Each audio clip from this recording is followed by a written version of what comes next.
This holiday, would you rather buy this TV or get one for free? For a limited time only, bring home a free 43-inch Samsung Smart TV when you sign up on Link with DTV Plus today. Just imagine your favorite movies, shows, and more, all in stunning quality on your brand new screen. Visit DocomoPacific.com or see us in store to learn more. Docomo Pacific, better together.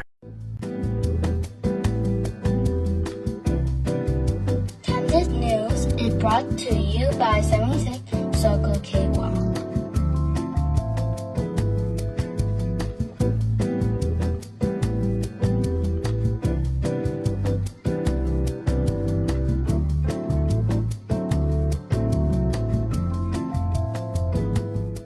Good evening, my dear friends. It is 5:55 p.m. here in the Mariana Islands on Monday, January 6, 2025. Happy Feast of the Epiphany of the Lord. You're going to be seeing a whole lot of me this year. Last year and even the year before that, I think my consistency with content on the website, I'm pretty consistent with the news stories and the editorials there. But in terms of going live, I wasn't all that consistent last year or even the year before. This year, however, I don't have a choice. We got a whole bunch of advertisers, and thank you so much to our advertisers for believing in us and the First Amendment. But it also means that I can't screw around. I have to actually do these live shows all the time, which means I'm not having a vacation this year. I want a vacation. I'm tired, and I'm getting old. I just want to take a break sometimes. Go to Rhoda, go to Osaka, like visit Korea for the first, I don't know, something. My dog, is my dog peeing? Okay, good. She's not peeing. Lila, come over here. And speaking of advertisers, there's one more that I have to show you, and please know that these are advertisers. They're who are keeping Kandit alive. And so every meal decision for me is a battle between taste and getting fat, not to mention price. So when Wendy's Guam tells me that I can have my salad with a protein-packed tonki of chili over crispy chips and a tangy sauce for under $10 with 30 grams of protein and nutrients that matter, I'm there. Stroll up to Wendy's today for great food at value prices. Wendy's Guam, good, done right. Now, welcome back. Before I get into my prognostication of the gubernatorial race for 2026 and just how much you could read the room during today's inauguration of the 38th Guam Legislature, I would even dare to say the tension that existed there, because it wasn't just, matter of fact, I don't even think the main event was the seating of 15 new senators. I think the main event was what wasn't said, and that was everybody's eyes on Leon Guerrero's chair. Everybody looking at Governor Leon Guerrero in her beautiful green outfit, and she was up there at the highest level of the dais, and sometimes she was smiling, and sometimes she was frowning. And certain eyes throughout that room, looking at that seat, looking at that governor, and thinking, I'm going to be in that chair in 2 years. And before I get to who these 7 with an 8th that I'm not going to name because I have anyway, names of people who were in the room who are rumored to be running, most of them for governor, maybe 1 or 2 of them for lieutenant governor. I went to the inauguration not because I was invited by any of the Guam people, but because the CNMI delegation invited me. They got their seats, and so Senator Selena Babauta asked me to be her +1. So I was like, yeah, okay. I don't think I've ever gone to a senatorial inauguration in Guam before. So I got all dressed up. I wore this long sleeve pink shirt and a pink tie and my slacks, and I'm losing weight, so I felt pretty good about putting my belt on with my pants. And afterward, we got invited, by the way, to the CNMI delegation was invited by now Vice Speaker Tony Ada to go to his post-inauguration luncheon. And while we were going in, one of the members of the delegation said to me, and I'm not going to tell you the name of the person. This person said to me, "Did you see Governor Leon Guerrero's face when they called Senator Chris Barnett?" And I was like, no, because I actually I came late, so I didn't see the procession of the senators. So this member of the CNMI legislature said, if looks could kill. And so I explained to this member, I said, our governor wears her heart on her sleeve. Like, if she doesn't like you, it's going to show. She doesn't know how to hide that. And sometimes it comes out in the most inappropriate ways at these very formal settings. But I mean, hey, do you want her to lie? Do you want her to conceal how she really feels? I would prefer that the governor keep it real, right? And let me just show you how real the governor kept it before I get onto this prognostication. You're going to love this. So I didn't notice this myself. I took a picture, and sometimes I took like 2 or 3 pictures of each of the senators as they got called up to be presented their certificate of election. It's part of the whole inauguration process, right? So like, okay, I'm going to choose one for each senator so I can put it on Kandit, and I put it on Kandit. I didn't look at the pictures. I just took it. I just made sure that whoever the senator was that was getting their certificate looked good, Democrat or Republican, I don't care. This is their day. Then, I wanted to make sure that they were on Kandit and they looked good. I wasn't the one who noticed this. Several other people noticed. Why does the governor look like that? So I looked. Almost every single one of these pictures, the governor is making some kind of face. And I want to show you just how honest of a face our governor has when it comes, because we know who she likes and who she doesn't like. We know who she's pissed at on one day. And, so let me start with Vice Speaker Tony Ada. So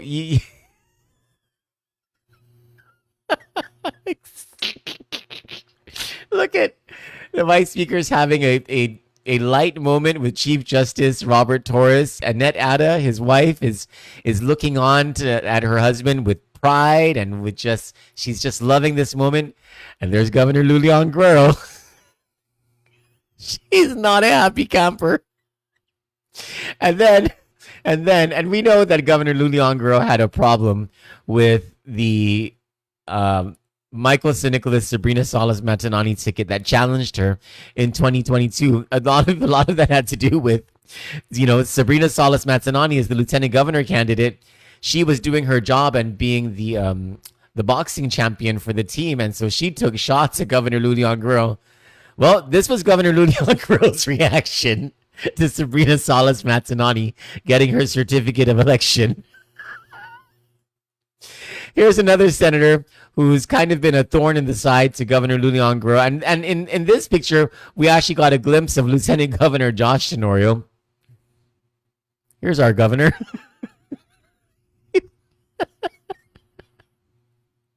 This is the one you guys are really going to love. Governor Leon Guerrero's favorite senator in the Guam legislature. She couldn't even look at him. Just to be sure. Just to be sure. Barnett was one of the ones who I took more than one picture of. Here's another picture. Now, you might be wondering. So I looked at these pictures and I was like, maybe the governor is just like, maybe I don't know, maybe just a coincidence that all 15 of these were, she's just not looking the happiest. Or maybe she got a text message and, right before the election certificate presentations and it just wasn't her. She just wasn't going to shine here, right? But look at Governor Leon Guerrero when Senator Tina Muñoz Barnes was presented her certificate. There's her big smile. And then another senator who the governor loves, Will Parkinson. There's the governor with her big ass smile. Our governor, she's a lame duck governor now, right? She's only got 2 years left, and I don't know when in January 2027 the new governor will take office, but it's going to be pretty close to this date, 2 years from now, where Governor Leon Guerrero will leave office, and she has run into major resistance from some of the Republicans, but mostly from Senator Chris Barnett and Senator Therese Terlahi. Oh, I forgot to show you the Therese Terlahi one. Hold on. There's the governor not loving Senator Therese Terlahi.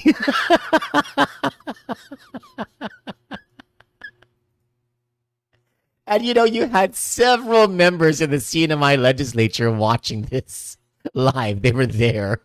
They were invited to take part in this auspicious occasion, once in every 2 years occasion. And their inauguration in the CNMI is next week. And I'm pretty sure they've invited Guam senators to go over there. But they noticed it. They noticed that Governor Leon Guerrero just does not like some senators. And in a way, you can't really blame the governor because you had senators like Chris Barnett, Therese Terlahi, Tello Tadigui. I forgot to show you the Tello Tadigui one. Tello Tadigui and Frank Blas, who have kind of been a thorn in the governor's side. And so when the Republicans, the governor's a Democrat, when the Republicans want a majority, and I'll explain this in a little bit, that the majority of Frank Blas isn't necessarily the actual leader of the legislature. He's the speaker. He's been elected unanimously to be the speaker of the legislature, but I have the sense that the real power in the legislature rests with Senator Tony Ada, who's the vice speaker and also the chairman of the Powerful Committee on Rules. And so when the Republicans won the majority and it was clear that Tony Ada was sort of like the leader of these new senators who came in, these new senators, they reportedly have placed a whole lot of their trust in Tony Ada because of how Tony Ada helped them throughout the campaign for senator. And when they were elected, you heard the governor say, that she has a sense of hope that she'll be able to work with this new legislature. A whole lot of political calculus that's shifting, not on a daily basis, but rather rapidly, because you had in that room this morning several people who've been rumored to be wanting to run for governor, and a couple of them for lieutenant governor. And there weren't that many people who were interested prior to the 2024 elections. Let me focus that a little bit. There weren't as many people interested in running for governor who were rumored to be running for governor prior to the raids, the federal raids on a close member of Lieutenant Governor Joshua Tenorio's family. And this anticipation of federal indictments connected to those raids is what is driving a whole lot of both speculation and interest in the governor's race, where once upon a time, just last year, you had Lieutenant Governor Josh Tenorio announcing early that he is running for governor, and he was essentially the only candidate on the Democrat side rumored to be interested in running for governor, because all thoughts last year were Josh Tenorio was the candidate to beat, because of just how many employees, how many people the Leon Guerrero administration employed during the past 6 years, how many favors are owed to them because of their use of power and contracts and employment and et cetera, to get people on their side. It was supposed to be difficult to beat Josh Tenorio. Then you had, and Josh Tenorio was in that room, by the way, you saw him in those pictures. Then you had a Republican, someone who was not part of the establishment, someone who's never been in public office in Guam, a businessman who is a retired Marine, retired as a captain in the Marine Corps and as a combat veteran, has some pretty good credentials behind him. Charlie Hermosa. Shortly after Josh Tenorio announced that he was running for governor, Charlie Hermosa announced that he was running for governor as a Republican. And so it seemed for quite a while that it was just this Josh Tenorio versus Charlie Hermosa sort of race. And Charlie Hermosa was not in the room today, by the way. I don't think he was. I didn't see him at all. And then the federal raids happened. And then the whispers started happening. And sort of like rats on a raft, or maybe, Josh Tenorio appears to be an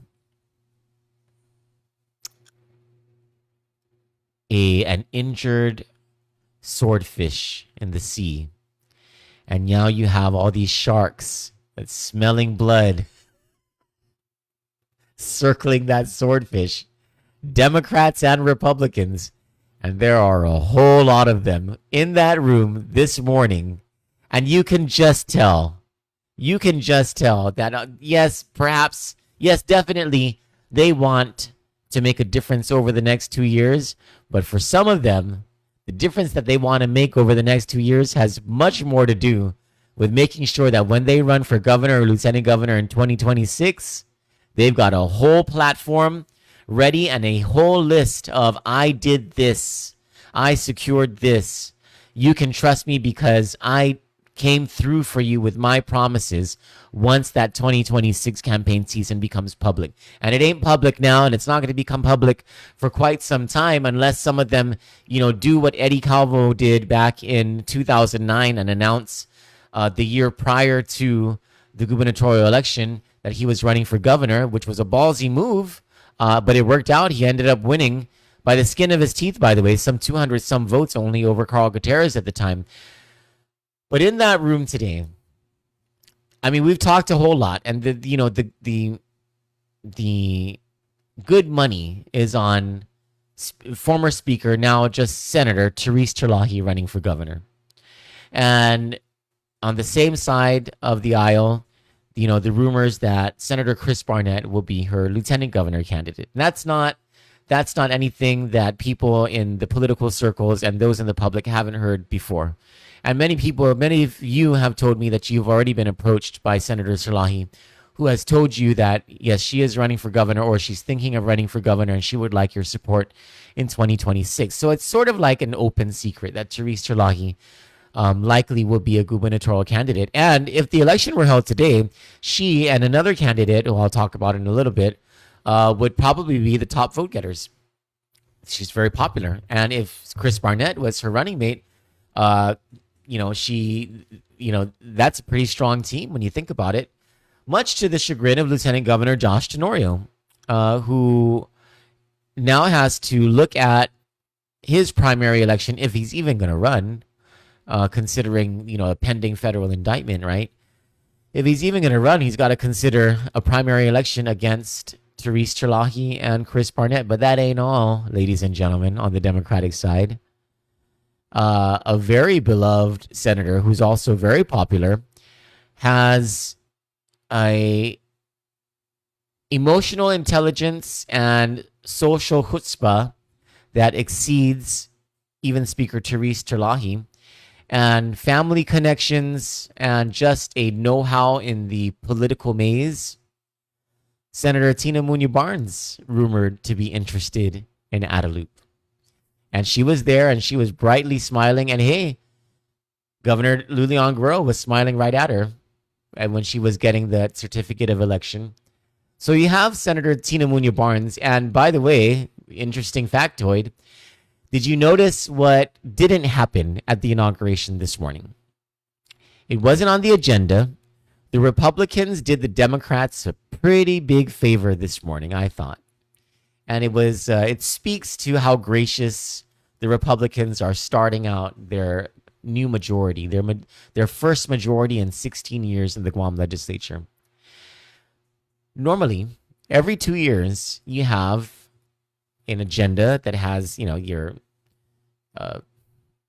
procession of the senators-elect and the invocation by the archbishop or a priest or something. Then you have the inifresi, the singing of the Guam hymn and the national anthem, the roll call of senators, the election of the speaker, the adoption of the standing rules, the election of committee chairpersons, the election of officers of the legislature, the election of attachés. So there's probably a couple of things that I'm missing there, but that's essentially what the agenda was this morning. For the past, since 1950, there's another agenda item that has always been there, except for this morning. And that was the election of minority officers. Absent from today's inauguration was the minority party, the Democrats, electing who will be their minority leader, their assistant minority leader, and their minority whip. The Republicans did it. The Republicans elected the officers. The Democrats didn't even do what is customary, what is traditional every 2 years. You have every 2 years during an inauguration, the majority party will nominate and elect the speaker based on their majority of votes. In this case, 9 votes versus 6 for the Democrats. Traditionally, the minority party ceremoniously puts up their own candidate for officers. So traditionally, they would put up their own candidate for speaker, vice speaker, and legislative secretary. They know that they're not going to win, but they do it as a show of party unity. That didn't happen today either. Inside baseball, from what I understand, there is an impasse among the Democrats. You have 3 Democrats who are always together, Therese Terlahi, Chris Barnett, and Sabina Perez. And you have another 3 Democrats who are always together, Tina Muñoz Barnes, Joe San Augustine, and Will Parkinson. I don't know which of the 3 on this side want to be minority leader. What I understand is that Therese Terlahi on this side wants to be the minority leader, but there's only 3 of them versus 3 of them, and they can't agree on who should be the minority leader, assistant minority leader, and minority whip. I'll tell you this, if Tina Muñoz Barnes is interested in that minority leader position, I can see why if she's running for governor. So when you're running for governor, you want to be in the minority, and if you're in the Guam legislature, you want to be in the minority party. And there's a couple of reasons for that. One is you want your time freed up for 2 years so that you can campaign for governor. If you are a member of the majority party, you likely will have a committee responsibility and a whole bunch of other responsibilities that minority members don't have. And so you don't have as much time to run for governor. I'll talk about the Republican candidates in just a minute, but we're talking about the Democrats now. And so the other thing that is in your favor when you're in the minority party is you get to complain about anything and everything for the entirety of your term, and there is absolutely no reasonable expectation that you will be part of a majority of people who agree with the solutions that you're offering. So you can offer all of the solutions knowing full well that none of them will be passed, or very few of them will be passed by the full legislature. And you can tell people when you're running for governor, you can say, I tried to do this, but the Republicans wouldn't let me. My opponent, who is a senator now on the Republican side, he's running for governor, or she's running for governor. He or she didn't let us put up these solutions because of politics. It was just politics. When you're in the minority and you're running for governor, you have quite a head start in the race. Now, I brought up Therese Terlahi and Tina Muñoz Barnes as possibly wanting to be minority leader for an extra reason. If you're running for governor and you're part of the minority, you also need to earn media. You need to be in the news as much as possible. Much easier for people in the majority, senators in the majority, to make it to the news because they're the ones who are making the news. They're the ones who are in charge of the committees. And the reporters are going to go to the speaker first. And then if the speaker is not as responsive to the media is going to go next to the rules chairman. And then after that, the media, depending on whatever the topic is going to go to the committee chairman. It's just a natural way of things. And so naturally, the majority members earn a lot of media. In order to get the other side of the story from the other side of the aisle, the media will go to the minority leader. And if that minority leader is someone who is accessible, the media will go to that person all the time. And that's probably why that's probably why there is an impasse in the election for minority leader. So that's a pretty coveted position if you're interested in running for governor or even lieutenant governor. Now, there was Senator Chris Barnett. We talked about him. The likelihood of him running for lieutenant governor with Senator Therese Terlahi, right? We talked about Senator Tina Muñoz Barnes, and the other Democrat being Lieutenant Governor Josh Tenorio. That's three Democrats already interested in that job. Now, the Republican field, oh boy, these guys, they want to get back into Adelup. They were in charge of Adelup for 16 years. Leon Guerrero liked to say that all of the problems that she inherited were because of 16 years of Republican whatever. But the truth is, Governor Leon Guerrero did not inherit many problems. She inherited the strongest economy in Guam history. She inherited a financial position. She inherited a strong financial condition of the government. She likes to say that, she was the one that pays tax refunds on time. That's not true. Eddie Calvo was the one who did that. Leon Guerrero was handed a pretty strong government. Now, things went downhill because of the pandemic, of course, and the economy is struggling, and we're all struggling because of the pandemic and other things that the legislature and the governor could have done better, right? But the Republicans, they want to make this case. They want to make the case that things were better. Like, they're going to ask the question, are you better off today than you were 8 years ago? And I'm going to bet that by the time 2026 comes around, we're either going to be in the same struggle that we're in today, or the struggle might be worse when you consider, things like generational poverty and how that has affected drug use. And, where's tourism going to be? How is the military buildup really going to help us? Is the gap between the rich and the poor just going to keep on growing? And so these are issues that might, be a black eye on this lame duck governor and provide Republicans the ability to say, look, things were wonderful the last time we had a Republican governor. And matter of fact, here I have this endorsement from Eddie Calvo, the last Republican governor. And I have this endorsement from Felix Camacho, who built the foundation for Eddie Calvo to be able to help our economy to grow.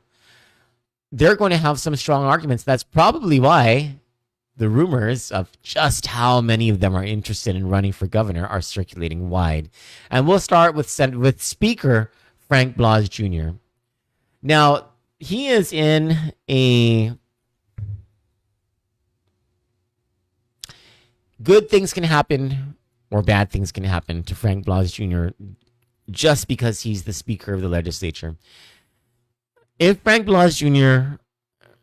remains an accessible senator, and if he's able to stop speaking so government-like, so officiously, if he's able to get a little more real in how he talks to reporters and to the general public, and if the legislature does a good job over the next 2 years, Frank Blas Jr. can be in a pretty good position to run for governor. Now, here's the pitfall. If the legislature, and whether it's Democrats or Republicans, if something happens in the legislature that's embarrassing, that's widely embarrassing, or if there's this continuous friction and non-progress that we saw in the 37th Guam Legislature, because he's the speaker, the people would just blame him. He's the head of, he's not in charge of the senators, but he's kind of like seen as the head of the legislature just because he's the speaker. And so, what do you say about leaders, right? When things go good, you give them credit, but when things go bad, no matter who did it, it's always the leader who's at fault and who always gets blamed. And so that's the risk Frank Blas is taking by being the speaker if he wants to be governor. Then there's someone who wasn't in the room who is rumored to be interested in running for governor, and that's the former lieutenant governor, now the adjutant general, Dr. Michael Cruz, who knows what it's like to govern, who knows what it's like to be an Adelup, who has the respect of the men and women in uniform and our veterans. He has the respect of the medical community, he has the respect of his patients, and he was in the political circles and would be able to garner support from different corners. Who also has a charismatic wife who is, and then we're talking about Jennifer Cruz, who is a nurse and a nice person. And so, those are big pluses. But I didn't see him at today's inauguration, so I'm wondering what that's about. And then you have the vice speaker of the legislature, Tony Ada. If the election were held today and all of these candidates were running, including Josh Tenorio, I would give the election to either Therese Terlahi and Tony Ada. You just cannot, of all of the different candidates that are rumored to be wanting to run for governor, the most likable of them is Tony Ada. And like it or not, the governor's race for many people is a popularity contest. And for many voters, the last thing that they think of, especially if they're undecided, going into the voting booth is, who do I like better? It's very hard not to like Tony Ada and his wife, Annette. Annette is just like this ball of energy and joviality, and she just makes you feel so good to be on this earth when you talk to her or when she smiles at you. So that's a real asset in a gubernatorial campaign. And Tony Ada is lucky to have Annette Ada as that asset if he is really running for governor. Tony Ada took a backseat to Frank Blas Jr., and that tells me that this guy is serious about running for governor.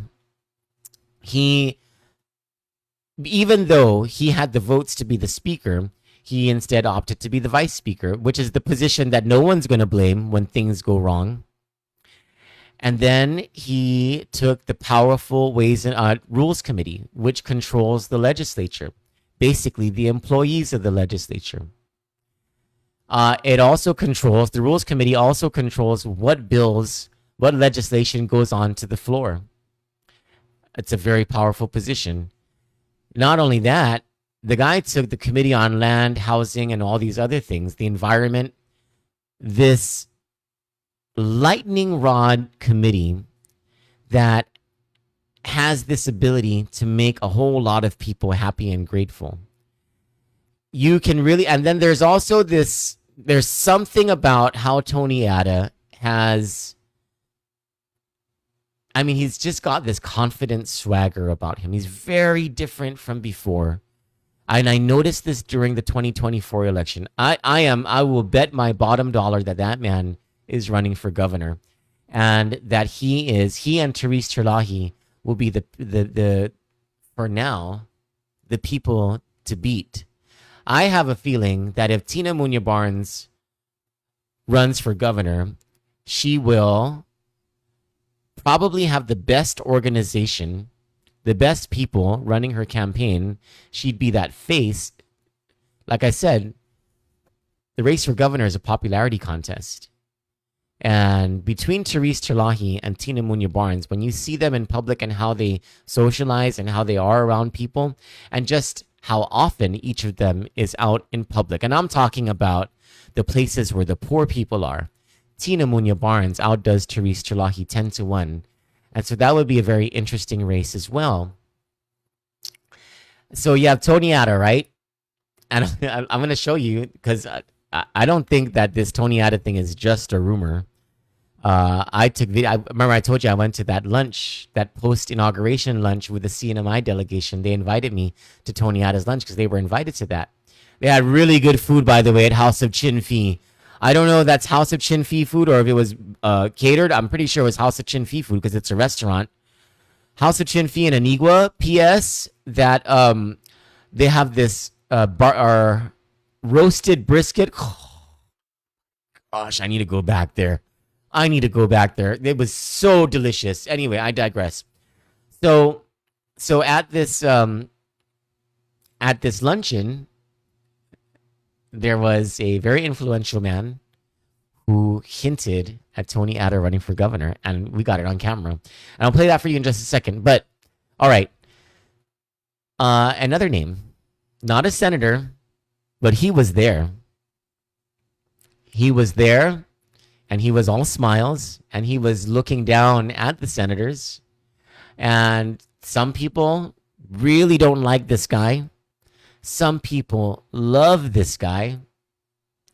He is definitely a lightning rod of controversy. And when you look at his public statements and the things that he's been involving himself with over the past 2-3 months, you can tell if you are a political person, you probably already got the sense that Attorney General Doug Moylan is interested in running for governor.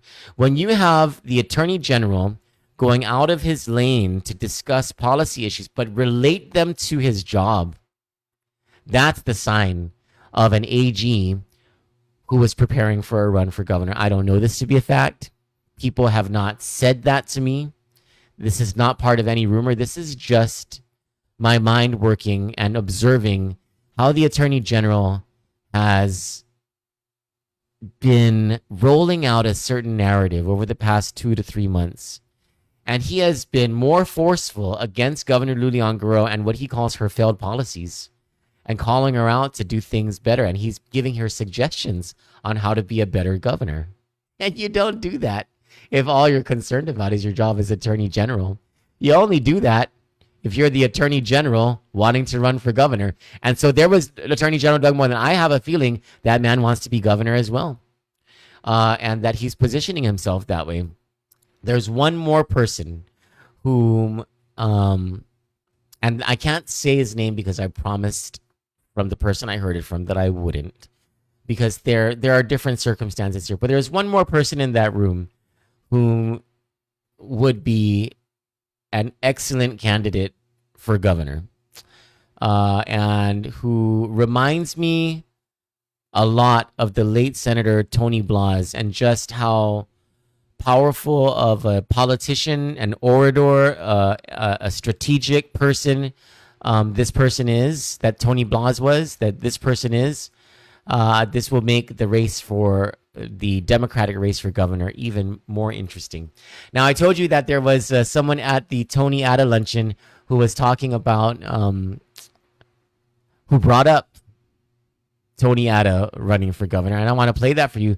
And then I'm going to follow that with Senator Tony Atta's speech, where he reminds me a whole lot how he speaks, and just how he carried himself during this speech reminds me a whole lot of then Senator Eddie Calvo running for governor in 2009 and 2010. But without further ado, here's the man who talked about the possibility that Tony Atta will run for governor. He said it in no uncertain terms. Here is former Governor Felix Camacho. You know, Tony took a sacrifice and a risk 2 years ago to run with me as my lieutenant governor candidate. Was not successful, but I think there's always a silver lining in any defeat.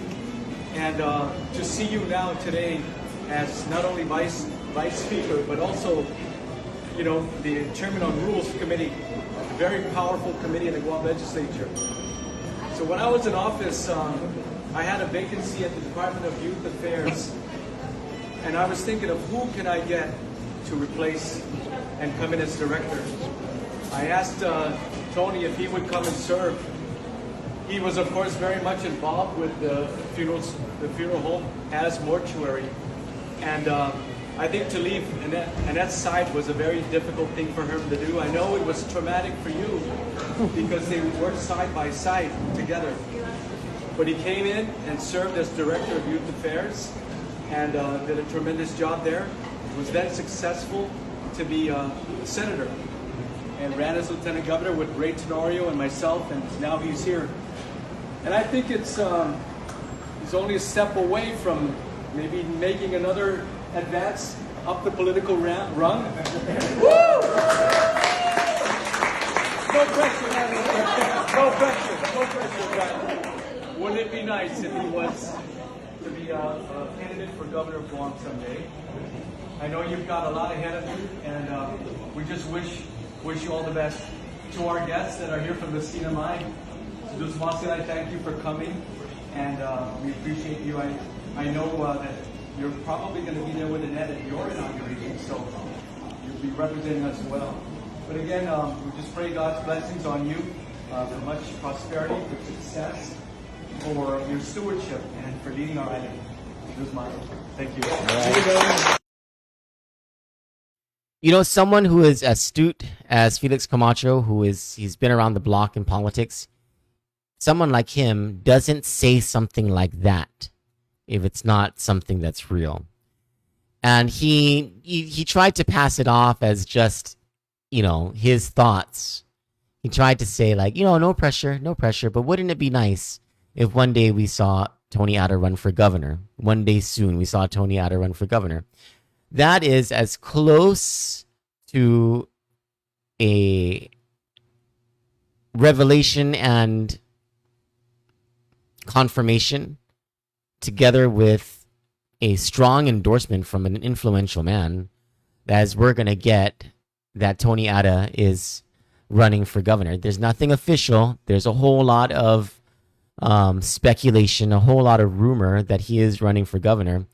But I was pretty surprised when I heard Governor Felix Camacho just say that, and I didn't take that video myself. Like I was eating, I was stuffing my fat face, and so I didn't get my phone up on time to record him. So that video was sent to me. I asked, I was like, "Can you please send me that video?" This is absolutely newsworthy. But I was able to record because right after him, they brought up Vice Speaker Tony Ada, and I did record his speech, and here is what he said. What's there to say but to say thank you to all of you. It couldn't have happened without your hard work and everything that we've done and stand for our people on our island. To our visitors from the CNMI, thank you for being here and gracing me with your presence. Annette and I will be in the CNMI for your inauguration as well, and we're looking forward to that.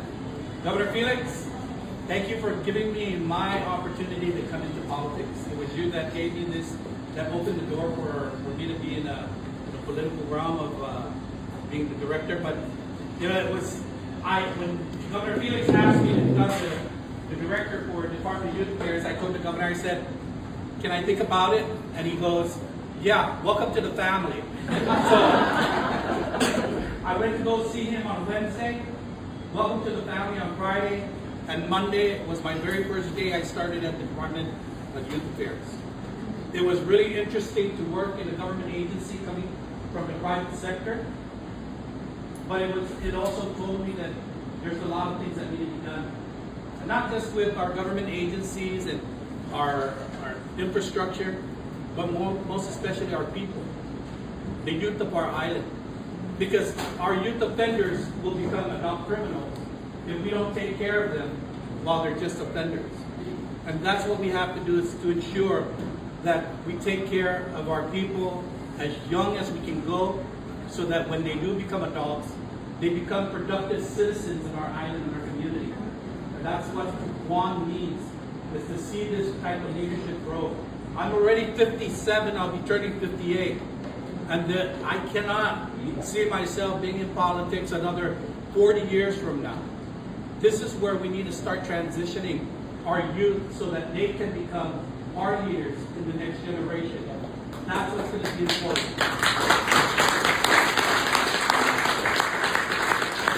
So as we look around and we look at our nieces and we look at our nephews, our cousins, and just anyone, when you see someone that has that interest in government and the things that we do, encourage them.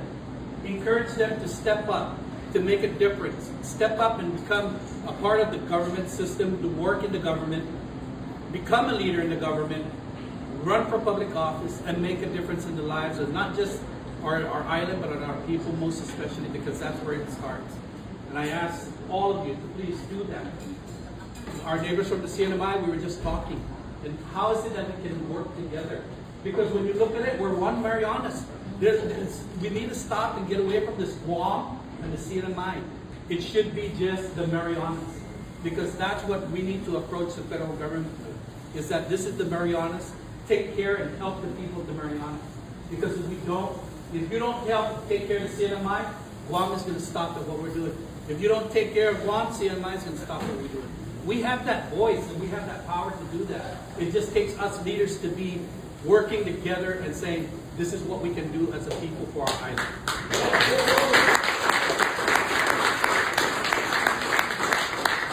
So again, thank you all for being here. I couldn't have done it without you, but most especially, I couldn't have done it without my wife.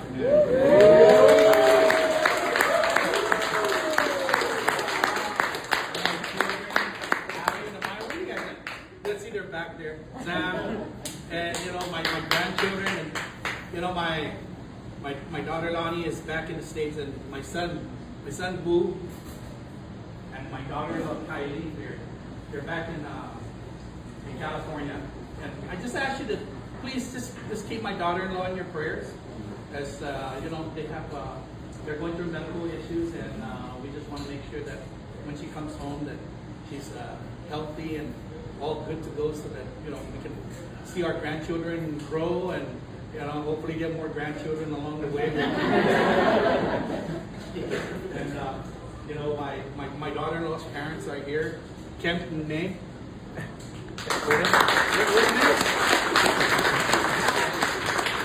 They're here. And please just keep our family in your prayers, and always pray for us leaders.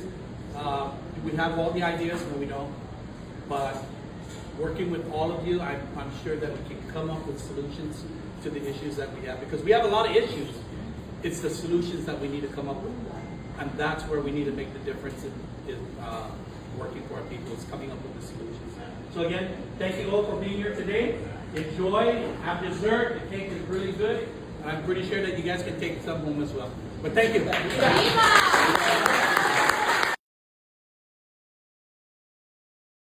That's not the speech of someone who's simply a senator. That is the speech given by someone who is running for governor.